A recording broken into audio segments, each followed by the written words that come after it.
Je m'appelle Johanna Demy et je suis assistant ingénieur à l'INSERM, à l'UMR 1089 Target de Nantes. Au laboratoire Target à Nantes, l'objectif est de développer et d'évaluer des produits de thérapie génique sur des pathologies de la rétine, aussi bien des maladies rares comme des maladies moins rares comme la DMLA. En recherche animale, il y a des comités d'éthique qui sont en charge d'évaluer les projets, qui sont déposés auprès d'un comité d'éthique et après auprès du ministère de la Recherche.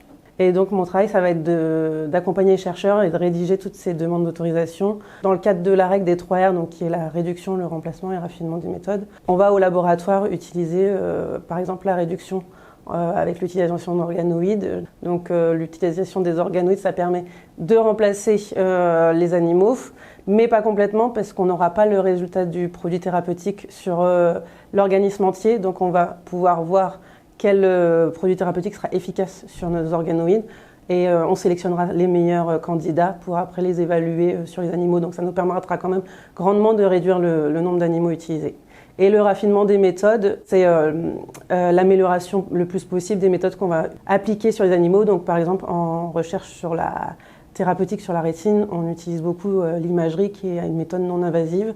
Et si on a besoin par exemple de faire des anesthésies récurrentes, ça peut être l'utilisation du conditionnement opérant. Donc c'est quelque chose que je faisais dans mes anciens laboratoires. Le but c'est en fait de entraîner un animal à faire un geste demandé et d'associer ce geste à un son type avec le clicker training et d'associer ce son à une récompense.